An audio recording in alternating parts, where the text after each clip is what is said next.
अस्सलाम वालेकुम वरहमतुल्लाहि वबरकातुहू। नकीब मिल्लत जनाब बैरिस्टर असदुद्दीन अवैसी साहब, जनाब अहमद पाशा क़ादरी साहब, मजलिस इत्तेहादुल मुस्लिमीन के हैदराबाद के तमाम MLAs,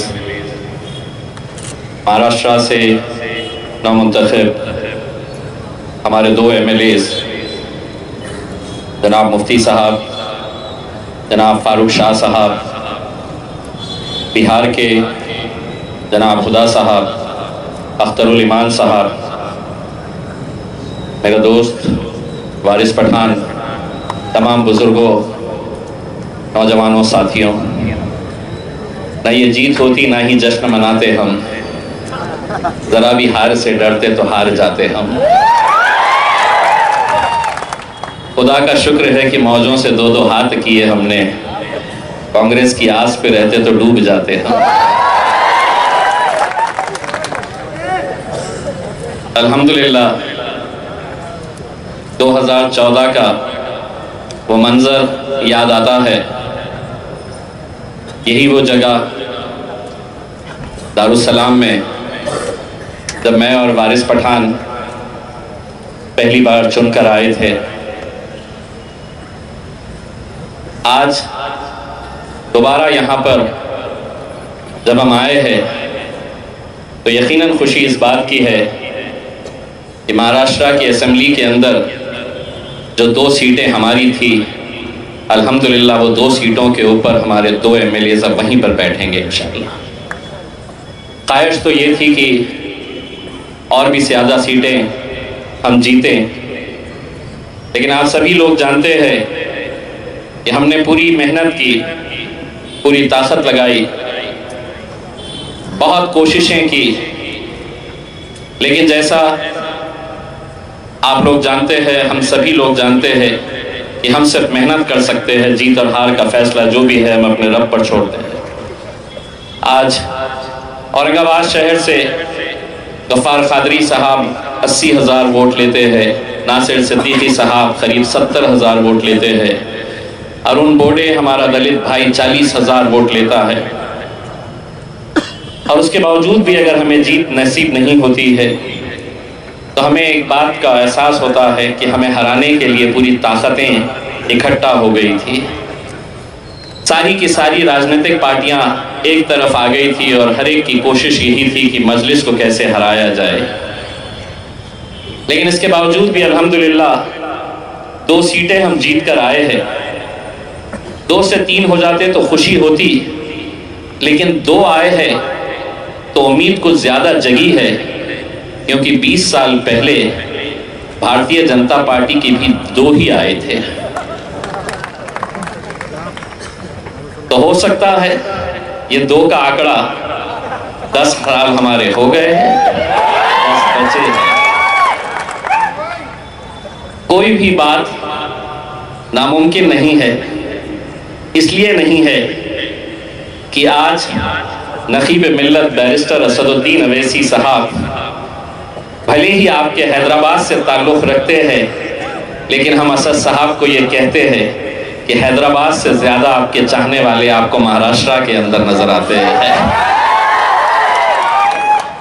और अब तो बिहार वाले भी लड़ना शुरू कर दिए हैं कि नहीं, तेलंगाना और औरंगाबाद या महाराष्ट्र नहीं, बिहार में भी उतने ही चाहने वाले हैं। और जिस तरह किसी ने कहा कि इंशाअल्लाह आने वाले वक्त के अंदर हमारे, चाहे वो झारखंड हो, उत्तर प्रदेश हो, पश्चिम बंगाल हो, जहाँ जहाँ पर भी बैरिस्टर असदुद्दीन अवैसी साहब हमें हुक्म देंगे, एक सिपाही की तरह हम लोग जाएंगे, वहाँ पर मेहनत करेंगे इंशाअल्लाह। 2024 में जैसे कि फारूक शाब्दी एक नौजवान लड़का शोलापुर में जिस ताकत के साथ उसने लड़ा है, बड़ी उम्मीदें थी कि शोलापुर की सीट भी हम निकालेंगे, लेकिन फारूक शाब्दी ने आपको ज़बान दिया है कि 24 में जब यहाँ पर दोबारा ये जलसा मुंतखब किया जाएगा तो इंशाअल्लाह फारूक शाब्दी भी यहाँ पर आएगा, गफ्फार क़ादरी साहब भी आएंगे, नासिर सिद्दीकी साहब भी आएंगे, और न जाने ऐसे कितने लोग जो चंद वोटों से पीछे रह गए। दोस्तों, अभी बहुत सारे कैंडिडेट्स ने अपनी तकरीर में ये कहा कि वो कांग्रेस पार्टी से कभी ताल्लुक़ रखते थे, कभी राष्ट्रवादी कांग्रेस से ताल्लुक़ रखते थे, कोई अलग अलग पार्टियों से ताल्लुक़ रखते थे, लेकिन जितनी इज्जत और जितनी मोहब्बत उन्हें मजलिस में आकर मिली है वो किसी और पार्टी के अंदर नहीं मिली है। और ये हकीकत है, मैं खुद ये हर रोज़ महसूस करता हूँ, हर रोज़ मुझे ये एहसास होता है कि दुनिया की दौलत भी खर्च कर दे तो ये मोहब्बत, ये इज्जत आपको कहीं और नहीं मिलेगी जितने अपने लोगों के बीच में मिलती है। और जो अलग अलग पार्टियों के अंदर जो हमारे लीडर्स, चाहे वो कांग्रेस में रहते थे या राष्ट्रवादी कांग्रेस के अंदर रहते थे, जब हम उन्हें देखते थे तो ये सोचते थे कि उजाले फूट कर रोते हैं अपनी बदनसीबी पर, दिया हमारा जब गैर की चौखट पे जलता था। आज ये हमारे साथ जब आए हैं तो उन्हें ये एक अपनायत महसूस होती है। और हर रोज न जाने ऐसे कितने लोग हैं जो आज मजलिस के साथ जुड़ रहे हैं, मजलिस के करीब आ रहे हैं। तो उसकी वजह अगर कोई है तो सिर्फ एक ही वजह है, चाहे वो कश्मीर से कन्याकुमारी तक देख लो, अगर मजलिस की तरफ लोग खींचे चले आ रहे हैं तो वो सिर्फ और सिर्फ मेरे कायद बैरिस्टर असदुद्दीन अवैसी साहब को देखकर आ रहे हैं। कहीं ना कहीं उन्हें यकीन हो रहा है कि असदुद्दीन अवैसी साहब ही एक ऐसे हैं जो आज मुसलमानों के, दलितों की आवाज़ पार्लियामेंट के अंदर पहुंचा रहे हैं। आज मनोज संसारे साहब जो महाराष्ट्र के अंदर एक बहुत बड़ा दलित लीडर है, जिसका अपनी एक अलग पहचान है, अपनी एक अलग ताकत है, अगर वो आज असद साहब के साथ जुड़ा है तो सिर्फ इसलिए जुड़ा है कि संविधान के लिए लड़ने वाला अगर पूरे पार्लियामेंट के अंदर कोई है तो वो मेरे कायद बैरिस्टर असदुद्दीन अवैसी साहब है। दोस्तों, ये तो मेरी खुशनसीबी है और इसके लिए मैं आपका तहे दिल से शुक्रिया अदा करना चाहता हूँ। 23 तारीख का वो दिन मुझे मालूम है कि जब लोकसभा के नतीजे आ रहे थे, पूरे मुल्क के अंदर हर कोई इस फिक्र में था कि किसको कितनी सीटें आ रही है। हैदराबाद के हर घर में यही पूछा जा रहा था। असद साहब का नतीजा तो 3 घंटे के अंदर आ गया था, असद साहब जीत चुके थे, लेकिन मुझे पूरा यकीन है कि हैदराबाद के हर घर में सवाल एक ही पूछा जा रहा था कि इम्तियाज जलील का क्या हुआ है, औरंगाबाद का क्या चल रहा है। और आप लोगों ने जो दुआएं हमारी जीत के लिए की थी, उसी का नतीजा है कि मैं लोगों से ये कहता हूँ, वोट तो मुझे मिले थे लेकिन जीत मेरी नसीब हुई तो हजारों लाखों मेरी माओं, बहनों, बुजुर्गों, नौजवानों की दुआओं की वजह से ये जीत नसीब हुई है। और इससे बढ़कर क्या फख्र की बात हो सकती है। मैं 5 साल जब महाराष्ट्र की असेंबली में एमएलए की हैसियत से बैठता था तो मेरे बाजू एक शेर बैठता था जिसका नाम वारिस पठान था। ये जब भी बोलने के लिए खड़े रहता था तो मेरा ब्लड प्रेशर बढ़ जाता था। मुझे ये खौफ सताता था कि अब ये क्या बोल देता है और किसको बोल देता है। और ये जब खड़े रहता था तो मैं धीरे से बोलता था, वारिस वारिस कंट्रोल कंट्रोल कंट्रोल कंट्रोल। और वारिस ठहरा पठान, उसको कंट्रोल नाम का कोई मतलब समझ में नहीं आता था। एक बार चालू हो जाता था तो बस चालू हो जाता था। लेकिन आप मेरी खुशनसीबी देखिए, मुझे उस वक्त ये एहसास नहीं था कि मैं 5 साल एक शेर के बाजू बैठा हुआ हूं, तो आने वाले 5 साल मैं शेर बब्बर के बाजू जाकर बैठने का मुझे मौका मिला है। मैंने कभी ख्वाब में भी नहीं सोचा था कि ये दिन भी आएगा कि जहां पर जिस शख्स को आज दुनिया निहारती है, जिस शख्स को देखने के लिए आज पूरा मुल्क तरसता है, एक झलक देखने के लिए, आप लोगों की दुआओं की बदौलत मुझे बैरिस्टर असदुद्दीन अवैसी साहब के बाजू बैठने का, उनसे सीखने का मौका मुझे मिला है। और इसके लिए मैं आप लोगों का तहे दिल से शुक्रिया अदा करता हूं। मैंने वारिस पठान को अलग अलग रूप के अंदर देखा है, लेकिन असद साहब का भी रूप मैंने पार्लियामेंट में देखा है। सामने मोदी जी बैठे हैं, अमित शाह साहब बैठे हैं, भाजपा के इतने सारे लोग बैठे हैं। असद साहब जब भी खड़े रहते हैं कुछ बोलने के लिए तो इतनी तकलीफ होती है कि नारे लगाना शुरू कर देते हैं। एक बहस के दौरान असद साहब ने कुछ कहा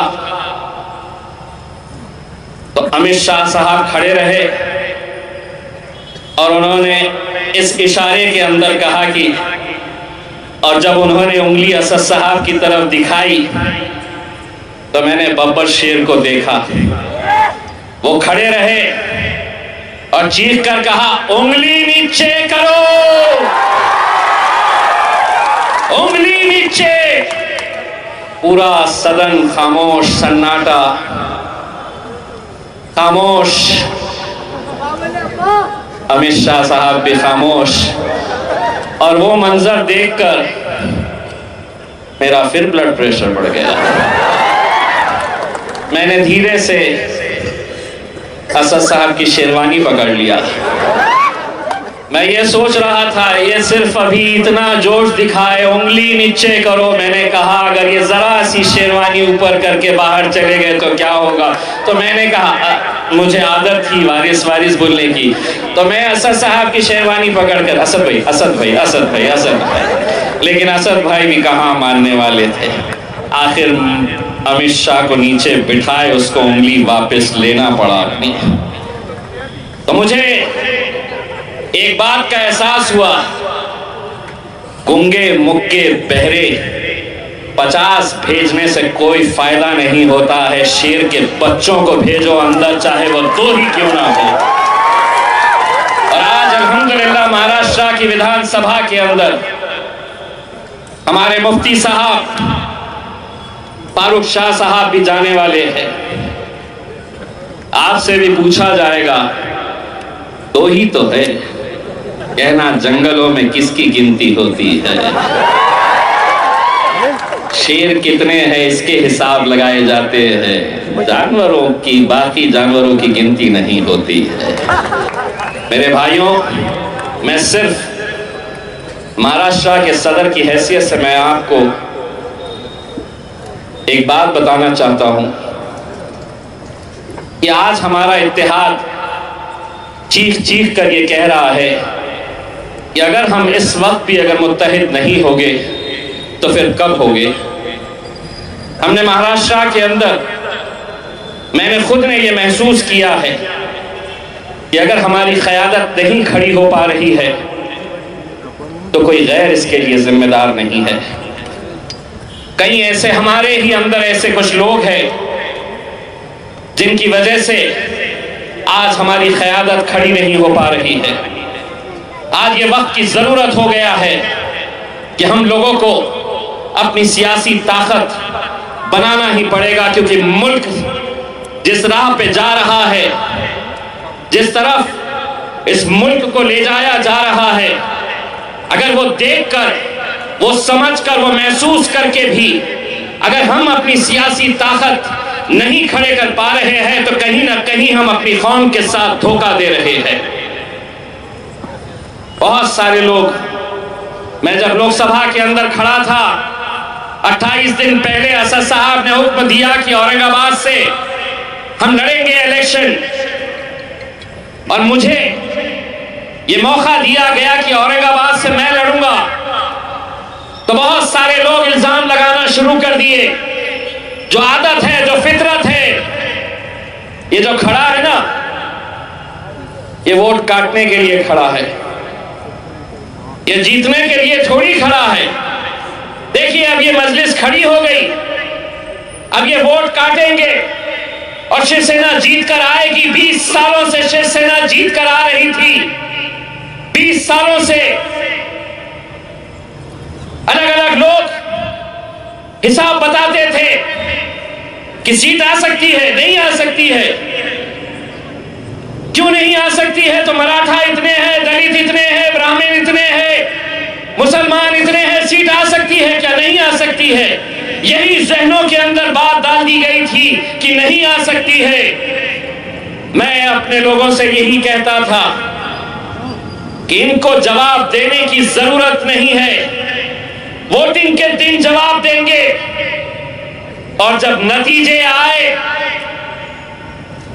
20 सालों से शिवसेना का खासदार मेरे शहर से चुनकर आता था, जब नतीजे आए तो हमने उन लोगों के ऊपर कोई छोटा मोटा, कोई सादा सा थप्पड़ नहीं, बल्कि जोरदार एक तमाचा रसीद करके उन्हें जवाब दिया। ऐसा तमाचा रसीद करके जवाब दिया कि डॉक्टर डैंग के थप्पड़ की गूंज कई सालों तक सुनाई देगी, इंशाअल्लाह कई सालों तक सुनाई देगी। जीत इसलिए मुमकिन हुई कि हर एक ने यह कहा कि कुछ भी हो जाए, मैं हर वक्त अरे गैरे को वोट देता था, लेकिन इस वक्त मेरा भाई खड़ा है, मेरा वोट उसी को जाएगा। इसी की वजह से ये जीत हमारी नसीब हुई। लेकिन अब जब हम खड़े, दोबारा वही हमारे ऊपर इल्जाम लगाए जाते हैं। 288 सीटें हैं, 44 सीटों के ऊपर हमने इलेक्शन लड़ा। कई ऐसी सीटें थी जहां पर हमने बहुत अच्छे वोट हासिल किए, जिसकी वजह से एक यकीन पैदा होता है कि आने वाला वक्त, मोदी जी तुम तो नारा देते हैं कि अच्छे दिन आने वाले हैं, अरे अच्छे दिन तो हमारे आने वाले हैं, इंशाअल्लाह हमारे अच्छे दिन आने वाले हैं।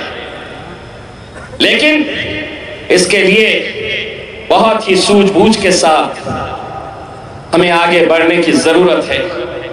आज हमें इतनी खुशी हुई कि हम बिहार के अंदर अपने कदम जमा चुके हैं। इंशाअल्लाह वो दिन दूर नहीं कि 2024 के अंदर जब दोबारा यहां पर आएंगे तो इंशाअल्लाह अख्तरुल साहब भी यहां पर हमारे विधानसभा के सदस्य के तौर के ऊपर आएंगे।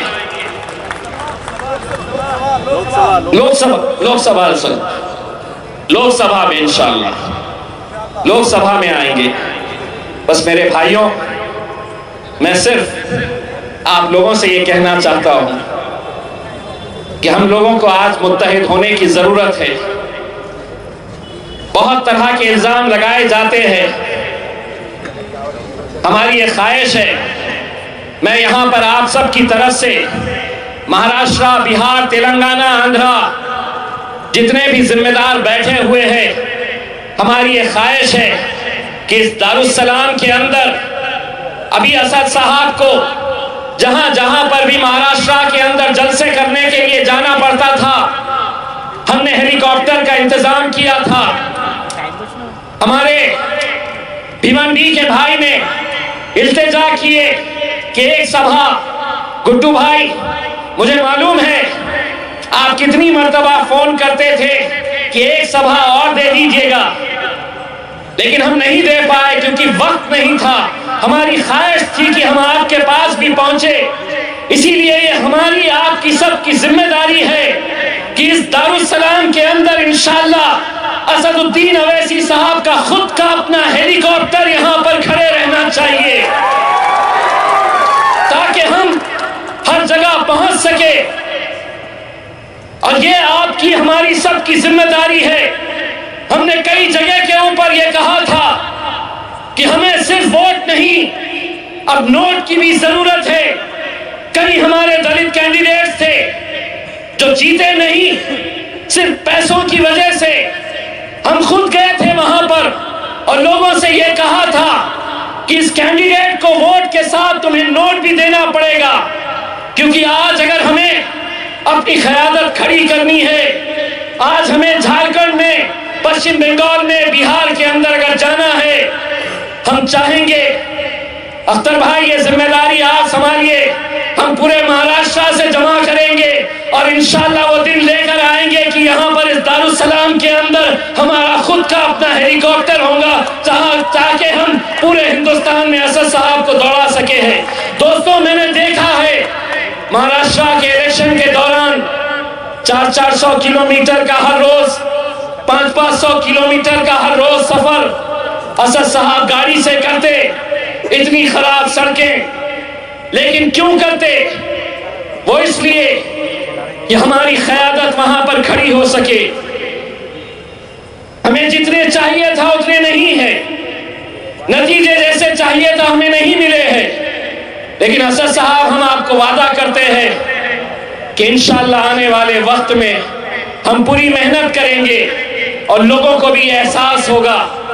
आज गफ्फार कादरी साहब हारने के बाद भी जब लोगों के बीच जाते हैं उनका शुक्रिया अदा करने के लिए, या नासिर सिद्दीकी जब जाता है, लोग गले मिलकर रोते हैं। जिन्होंने वोट नहीं दिया वो भी ये एहसास करते हैं और बोलते हैं कि हमसे गलती हो गई, हमने देना चाहिए था। लोग जीत कर नहीं आते हैं, तुम तो हार कर भी हमारे बीच में आए हैं, इसीलिए वो उनका शुक्रिया अदा करते हैं।